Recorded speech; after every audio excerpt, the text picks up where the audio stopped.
आदर्श बालकों की अमर कथाएं। भारत में केवल महापुरुष तथा महान नारियां नहीं हुई, वरन ऐसे बालक भी हुए जिन्होंने अपने जीवन में कई सद्गुणों और आदर्शों को उतारा और उस पर अटल रहकर महान व पूज्य पद को प्राप्त किया, अमरता भी प्राप्त की।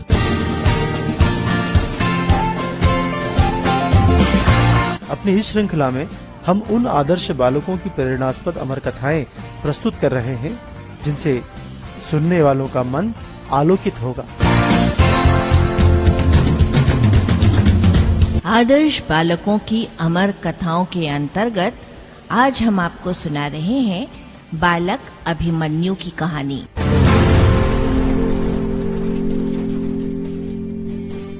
महाभारत का युद्ध चल रहा था। भीष्म पितामह शरशैया पर पड़े थे और द्रोणाचार्य कौरव पक्ष के सेनापति हो गए थे। दुर्योधन बार बार आचार्य से उलाहना देता हुआ कहता था, आप पांडवों का पक्षपात करते हैं, आप ऐसा न करें तो आपके लिए पांडवों को जीत लेना बहुत ही सरल है। बार बार एक ही बात सुनते सुनते आखिरकार आचार्य उत्तेजित हो उठे और दुर्योधन से बोले, अर्जुन के रहते पांडव पक्ष को देवता भी नहीं जीत सकते। यदि तुम अर्जुन को मुख्य रणभूमि से किसी उपाय द्वारा दूर हटा सको तो शेष पांडवों को पराजित करना मेरे लिए कठिन नहीं होगा। ठीक है, मैं कल ही इसकी व्यवस्था करूंगा। दुर्योधन ने इस बात का भरोसा दिलाया। दुर्योधन के उकसाने पर सैकड़ों नायक वीरों ने अर्जुन को युद्ध के लिए चुनौती दी और युद्ध करते हुए उन्हें मुख्य रणभूमि से बहुत दूर ले गए। यहाँ द्रोणाचार्य ने अपनी सेना के द्वारा चक्रव्यूह नामक एक व्यूह की रचना की। इसके बाद उन्होंने पांडवों को युद्ध के लिए ललकारा। जब युधिष्ठिर को सारी बात का पता लगा तो वे बहुत निराश और दुखी हो गए। पांडव पक्ष में एकमात्र अर्जुन ही इस चक्रव्यूह को तोड़ने का रहस्य जानते थे और वे उनके बीच नहीं थे। अर्जुन के न होने से पराजय निश्चित जान पड़ती थी। चारों पांडव निराश अपने खेमे में बैठे थे कि तभी वहां अर्जुन पुत्र सुभद्रा कुमार 15 वर्षीय अभिमन्यु आया। उन्हें निराश देखकर अभिमन्यु ने कारण पूछा। धर्मराज युधिष्ठिर ने वस्तु स्थिति स्पष्ट कर दी। सुनकर अभिमन्यु खिल उठा, बोला, धर्मराज, निराश और चिंतित होने की जरूरत नहीं।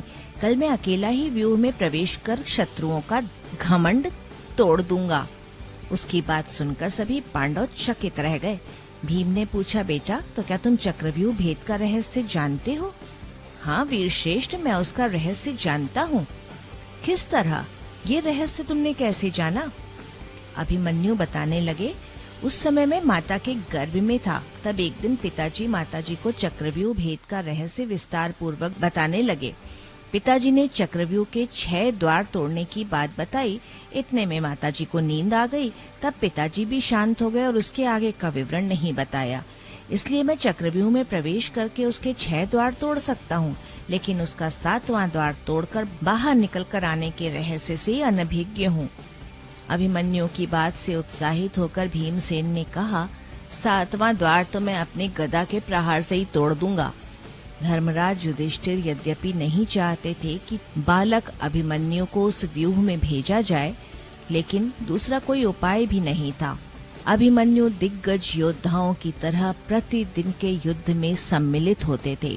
स्वयं अभिमन्यु व्यूह प्रवेश के लिए युधिष्ठिर से बार बार आग्रह करने लगा।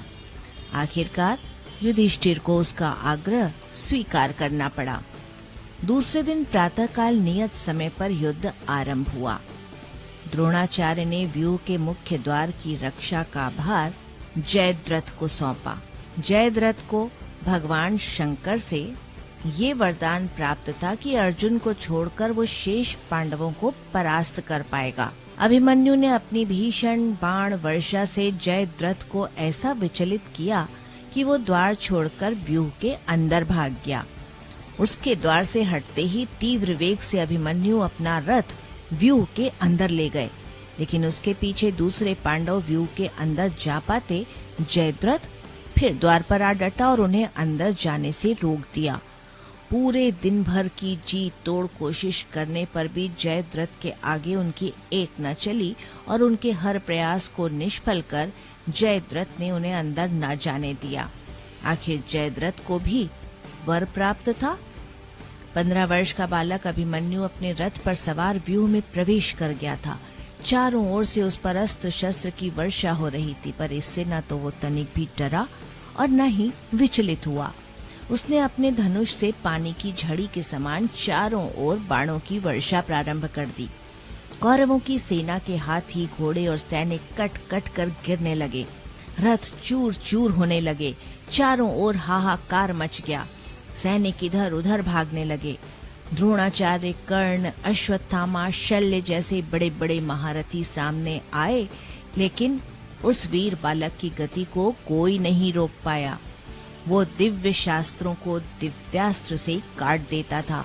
उसकी भीषण मार से घबराकर आचार्य द्रोण और कर्ण तक को बार बार पीछे हटना पड़ा। एक पर एक व्यूह के द्वार को तोड़ता द्वार रक्षक महारथी को परास्त करता हुआ वो अबाध गति से आगे बढ़ता ही चला जा रहा था। इस तरह पिता द्वारा प्राप्त ज्ञान के आधार पर उसने 6 द्वार पार कर लिए। अभिमन्यु अकेला था और उसे बराबर युद्ध करना पड़ रहा था। जिन महारथियों को वो पराजित कर पीछे छोड़ देता, वे उसे घेर कर फिर आगे युद्ध करने पहुंच जाते। 7वें द्वार का मर्म स्थल कहाँ है, अभिमन्यु को ये ज्ञात नहीं था। इस पर भी न तो वो थका हुआ लगता था और न ही उसके उत्साह, स्फूर्ति और चपलता में किसी तरह की कमी दिखाई पड़ती थी। दूसरी ओर कौरव पक्ष के सभी बड़े बड़े महारथी अभिमन्यु की मार से घायल हो गए थे। द्रोणाचार्य ने तब साफ कह दिया था, जब तक इस बालक के हाथ में शस्त्र और अस्त्र हैं, इसे जीतने की आशा नहीं करनी चाहिए। तब कर्ण आदि 6 महारथियों ने एक साथ मिलकर अन्यायपूर्वक अभिमन्यु पर आक्रमण कर दिया। उनमें से एक एक ने उसके रथ के एक एक घोड़े मार दिए, एक ने सारथी को मार दिया और कर्ण ने उसका धनुष काट दिया। इस पर अभिमन्यु रथ पर से कूद पड़ा और तलवार हाथ में लेकर बिफरे शेर की तरह शत्रुओं पर टूट पड़ा। शत्रु सेना में एक बार फिर भगदड़ मच गई। उस तरुण बालक को क्रूर शत्रुओं ने चारों ओर से घेर रखा था और अन्यायपूर्वक एक साथ मिलकर उस पर आक्रमण कर रहे थे। अभिमन्यु का कवच और सिर का अस्त्र भी अंततः कटकर गिर गया। उसका शरीर बाणों के लगने के कारण बुरी तरह घायल हो गया था और उसके अंग अंग से रक्त की धाराएं बह रही थीं। जब अभिमन्यु के पास सब अस्त्र शस्त्र कटकर छिन्न विच्छिन्न हो गए, तब उसने रथ का चक्का उठाकर ही शत्रुओं पर प्रहार करना आरंभ किया। इस अवस्था में भी सामने से आकर उस पर आक्रमण करने का साहस कोई न जुटा सका। शत्रुओं ने पीछे से उसके सिर कवच रहित सिर पर गदा से प्रहार किया। इस प्रहार से घायल बालक वहीं धराशायी हो गया और इस तरह संग्राम में वीरता पूर्वक युद्ध करते हुए उसने वीर गति प्राप्त की। आदर्श बालकों की अमर कथाएं। प्रस्तुति लिब्रा मीडिया ग्रुप।